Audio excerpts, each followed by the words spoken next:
মহিলা অনুরাগীকে চুমু খেয়ে ইতিমধ্যে ট্রোলড হয়েছেন উদিসঙ্গীত শিল্পীর এই কাণ্ড দেখে ছিছিক্কার পড়ে গেছে নেটপাড়ায়। একজন লেখেন, বুড়ো বয়সে কি বিমূর্তি হয়েছে। কেউ আবার সন্দেহ প্রকাশ করেছে, হয়তো এটি AI জেনারেটেড, তবে শিল্পীর এহেন কাজকে কেউই সমর্থন জানাননি। নারায়ণ 90-এর দশকে তার জনপ্রিয়তা ছিল তুঙ্গে। এখনও অবশ্য সেই জনপ্রিয়তায় ভাটা পড়েনি। খুব স্বাভাবিকভাবেই ভক্তদের সঙ্গে সেলফি তুলছিলেন তিনি, কিন্তু আচমকা মহিলা অনুরাগীর ঠোঁটে চুম্বন করে বসলেন শিল্পী। খুব স্বাভাবিকভাবেই অপ্রস্তুতে পড়ে যান তরুণী। আর ঝড়ের গতিতে ভাইরাল হয় সেই খবর। এ নিয়ে অবশেষে মুখ খুললেন উদিত। বললেন, আমি যখন মঞ্চে গাই তখন শ্রোতাদের খুশি করা আমারও দায়িত্ব। আমি নিপাট ভদ্রলোক।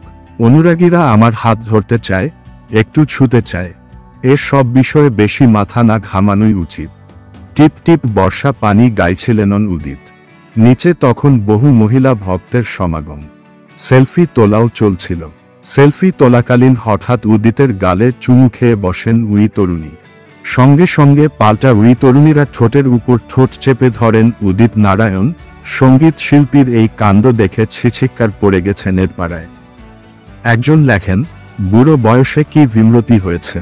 কেউ আবার সন্দেহ প্রকাশ করেছে, হয়তো এটি AI জেনারেটেড, তবে শিল্পীর এহেন কাজকে কেউই সমর্থন জানাননি।